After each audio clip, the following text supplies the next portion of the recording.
Welcome back to AFTV and the Tactical Insight Show. Arsenal beat Sevilla 2-0 in the Champions League and have all but confirmed their place in the knockout rounds. Very excited for that. Of course, a little bit of work still left to do. But the big thing was getting past Sevilla, and they've done it twice, beating them 2-1 away from home and 2-0 at home. 2-0 was perhaps flattered Sevilla. We didn't have chance after chance after chance, but it was a very comfortable performance. I mean, we were debating on the watch on what was more comfortable, that or the Sheffield United game. One had 5 goals, one had 2, but when you look at it, Arsenal didn't get out of second gear in either. We're going to show you how they did it, how they won so comprehensively, and some of the interesting tactical tweaks that I think emerged in what was a big win, and will certainly give Arteta a little food for thought going into Burnley this weekend. Now, we got the 2-11s. The big thing to talk about was that Leandro Trossard came in. That's because Edin Nketiah's got an injury, so he started up front. Otherwise, the rest of the team with Raya in goal. I thought maybe Zinchenko would come in for Tomiyasu. I thought he might do something different with the midfield. For example, Havertz starting on the right of the midfield 3 when it could have been Fabio Vieira. Tells you that Mikel Arteta was very much sticking to his guns with this. He was very much going, listen, I know we lost to Newcastle, and I know I've gone on this big rant about referees and VAR. Rightly so, by the way, I understand. And I know that, there's been a lack of attacking fluidity, but he's sticking to his guns. And look, they went out there, they played well, and they showed him why. Let's go through they showed us why, let me re-say that. So let's go through the match stats. Arsenal beat Sevilla 2-0.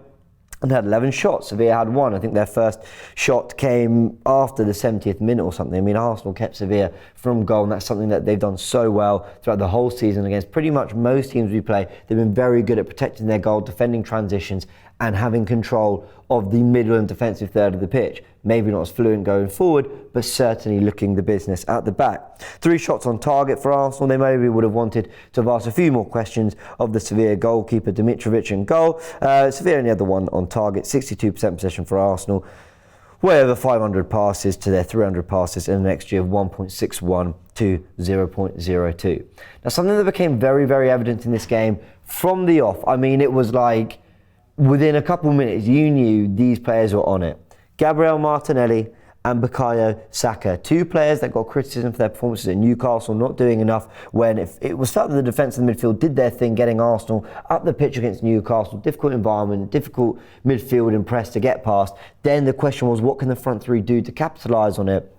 Martinelli and Saka didn't do enough in that game, but in this game, wow, were they brilliant. And you saw Martinelli taking on Sanchez, Saka taking on Salas. In fact, so often actually, Gudelj had to come across to foul Saka just to help him because they were tearing them apart constantly. I mean, I'm surprised these two actually, I'm not surprised these two survived. And by that I mean, not getting 2 yellows or getting a red or whatever, because actually, they weren't even able to foul them. Saka got hacked a few times, don't get me wrong, but generally, especially with Martinelli and Sanchez, Arsenal just had the beating of them every single time, and it was our route to goal. We know that Arsenal, as we mentioned on the last Tactical Insight, aren't attacking this central area of the pitch quite as much as pretty much every other team in the league, but out wide, they're looking to their wingers because they're electric and they're trying to get the best out of them. Now, Martinelli was asked about this on TNT Sports Brazil.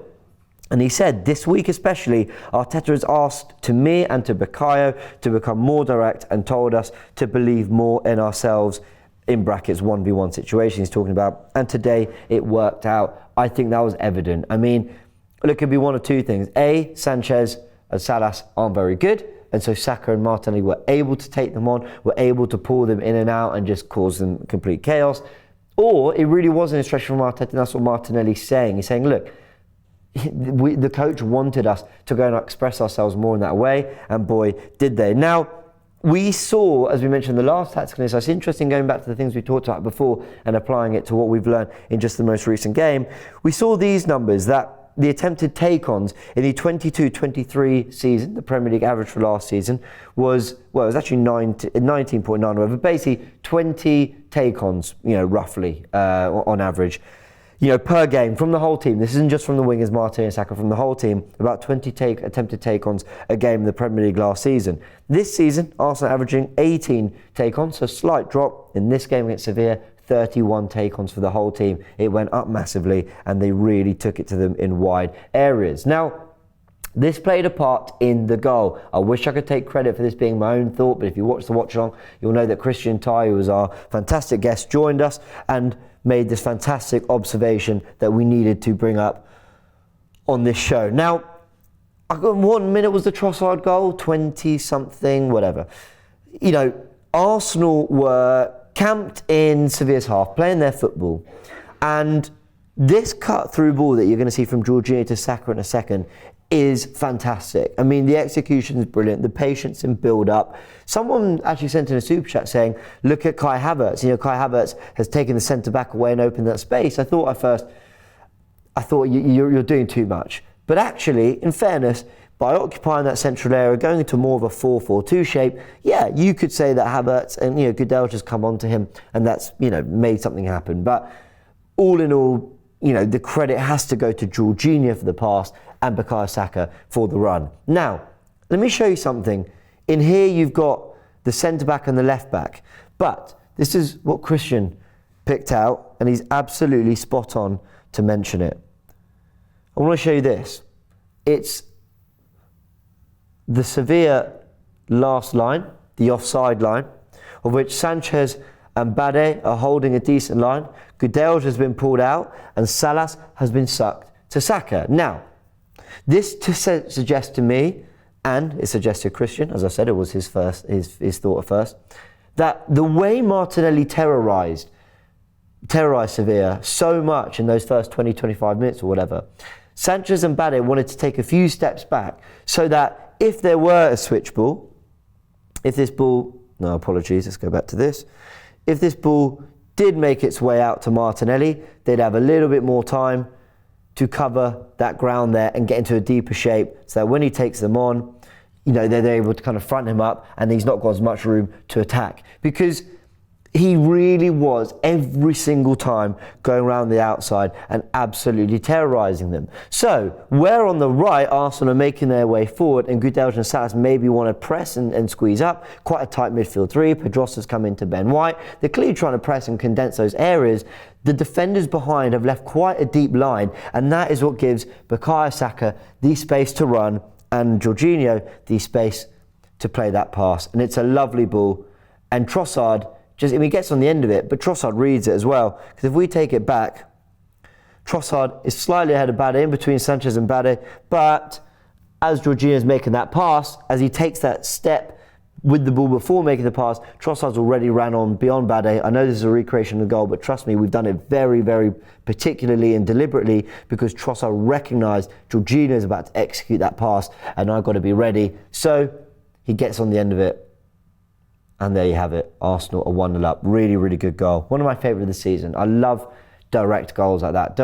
Often when we talk about direct goals, you think, Ivan Toney up front, go long. No, it's can you turn, you know, a kind of, you know, a pretty, I was about to say ineffective, it's not ineffective, but a pretty kind of non-dangerous position here in midfield into attack with one pass. I always say the Centurions, Man City Centurions with Sané and Sterling did that better than any team I've ever seen. Defence to attack, a cut-through pass from out to into the wingers, you know, splitting the centre-backs and the full-backs like that. No one did it better than them, and it's good to see that Arsenal have added that a little bit. We saw at times last season, you think the Trossard goal against Brentford, a similar movement where Saka made that run, cut it to Trossard and, you know, basically puts it in the back of the net to put us 1-0 up against Brentford. You know, we've seen that a couple times. Good to see that again there. Now, Trossard played a big part in this game. There was different opinions on his performance. No one said he was bad. Some people said he was excellent, made a massive difference. Some people said he was good. He did fine, didn't pull up any trees, but he kind of did what you'd expect. Now, I think that's a touch harsh on Trossard. I think I'm nearer towards he was very, very good. Not only did he have really, really good touches in, let's get the 11 open. Not only did he have sort of really good touches in this sort of area where they had two deeper players, you know, each one sort of figuring out who to pick him up, the centre-backs, you know, stepping up. He was dropping into these pockets really, really well. But he was combining with our right and left wing which is what I keep saying we need to do more to get Martinelli and Saka in the game. And this is no coincidence. Let me show you these stats. Our striker pass combinations with wide players for the last 4 games, I haven't included the Carabao Cup because there were quite a lot of changes in there. So, Martinelli and Saka started, Sevilla away, Sheffield United at home, Newcastle away and Sevilla at home. In the last game, Sevilla at home, the game we're analysing today, 6 passes between the left wing and the striker, 9 between the right wing and the striker, that's Trossard and Saka, of course Martinelli and Trossard before, a total of 15 pass combinations between the striker and the rest of the front 3. Newcastle, Eddie Nketiah starting the line, 3 passes between him and Martinelli out on the left, and 6 between him and Bukayo Saka. That's a total of 9. Okay, you might say Newcastle, difficult team to play. Is that really fair? We include Sheffield United. We've got a hat-trick. 2 passes between him and Martinelli out on the left wing, 9 between him and Bukayo Saka, so matching that Sevilla home tally between Trossard and Saka, but still a total of only 11. What did Gabriel Jesus do? The player that we keep saying is the guy who knits it all together, brings it all together. You've already seen it.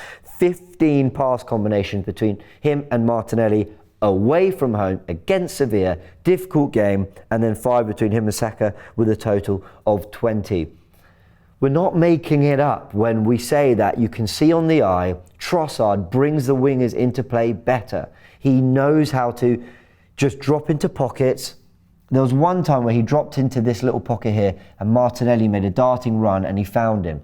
It's not a coincidence. It's not like Trossard knows, because he is a 10, because he is a creator, because he's also been a winger, so he also knows and understands the movements. He's an incredibly intelligent player, can play off both feet, can play back to goal, can play facing goal. You know, he was just at the heart of linking things in and around that penalty area, but he brought Saka and Martinelli into play, and I think he has to keep his place. We wish Eddie Nketiah all the best. I really hope he's back soon. He's had a really big impact this season, there's no question about that. At times you think Fulham off the bench, you think against Sheffield United. He started in the wins against Man United and Man City, so credit has to go to Eddie Nketiah, and I think there's maybe something off the ball defensively that Mikel Arteta really likes, if not maybe prefers. But Leandro Trossard, when he's doing what he did last night and he's not even at full speed, and you see Martinelli and Saka suddenly come to life, you've got to keep him in that team. Now, a couple more things to talk about, mainly the midfield. We're all wrong about Declan Rice. We're all wrong. Let me just say that now. A lot of debate when we signed him. Is he a 6 or is he an 8? Is he going to be in this 6 with Havertz playing that left, with Ødegaard returning? Is he going to be the Xhaka replacement, which is what I've said he's going to be? The reality is we're all wrong. Or maybe we're all right, because Declan Rice has been playing on the left of the midfield 3 a lot recently. I think Arteta's loving him in that role. I'm loving him in that role, and it's where I've always wanted to see him. It's where a lot of West Ham fans have told me he's best. Don't limit him to just sitting in front of the back 4, which I think he's on record at saying is his preferred or best position, he thinks, is number 6. In this particular role, he's got a lot more to do. But where I say we're all wrong is, we move Arsenal up the pitch, Martinelli, Saka hugging touchlines, let's get them into a sort of deeper shape, cool, whatever. And then you've got, you know, your 8s getting forward in that pocket, cool, we see that. Now, Jorginho's the 6, we know, is going to drift right. We've seen that a lot, because that leaves Gabriel, Saliba and White as a back 3 and build-up. And we talk about Tomiyasu coming in here. Now, Tomiyasu has and is playing fairly frequently in that area. He is playing in build-up there. But what we're also seeing from Arsenal is a little bit of this. Tomiyasu hugging the touchline and Rice playing in the build-up phase. So yes, he is playing on the left of midfield 3, and you're getting a little bit of a shake-up with Havertz coming next to Trossard, filling that space, but he's also dropping in to build up with Jorginho and stay close to him and do a lot of his defensive work a lot close to him. Sometimes they're even swapping positions in the build-up phase. Tomiyasu is either hugging the touchline for Martinelli to tuck in, or Martinelli hugs the touchline and Tomiyasu is ranging that area. Now, we've mentioned this before. We mentioned this actually, we did a big piece on it when we beat Sevilla last time away from home. He's making great runs. We saw that against Man City, and he did it against Sevilla, and he showed it a little bit in the first half again yesterday. But what's really fascinating is the way Declan Rice, you think he's a 6 or do you think he's an 8? He's both. When he's playing in that left 8, he is playing as both. He's getting forward sometimes, he absolutely is. We have seen him drive into that space with the ball, carry Arsenal up the pitch, try and get involved in the attack, but he is dropping back just as much to help him build up. Mikel Arteta has tweaked the system slightly. He did the same when Zinchenko came on. He's tweaked the system slightly to get the inverted fullback really high up the pitch, and let Rice be involved in build-up as well, and it's probably giving us a little bit more transitional control as well. Now, final thing to mention, Jorginho, as I mentioned, drifting out to the right here, playing 6, he was fantastic. We illustrated his brilliant pass for Bukayo Saka to assist Leandro Trossard, but he also came out in the game second with 63 touches, first for 55 attempted passes, first for 52 accurate passes in the game, and second for an 88.9% final third pass accuracy. Jorginho was very, very good as well. So a few little things tactically there, interesting in our win against Sevilla. It wasn't scintillating Arsenal, but they showed moments of quality, and the best bit about it all, they got another win. They're 4 points clear at the top of the group, and they didn't really break a sweat. And I think we're just enjoying the Champions League, aren't we? We just want it to just be easy, get through it. Got the Premier League to worry about as well, and we're going into an international break in control of that group. Certainly, when you look at what happened with Lens, there's a little bit of a fear, wasn't there? That Arsenal were maybe sort of losing a little bit of a grip. Responded well with 2 wins against Sevilla, and now we move on to Burnley on the weekend. Of course, Graham and I will be back on Monday to break that down on another tactical insight. So I hope you enjoyed this. Hit the like button if you did. Subscribe to the channel if you haven't yet to get all the preview content ahead of the Burnley game. And we'll be reacting to every kick of the ball on Saturday as Arsenal face Burnley at home in the Premier League. Download the AFTV Plus app as well. Your chance to have your say at full time and on all the fan zone shows that we're running throughout the week. Many thanks. See you soon.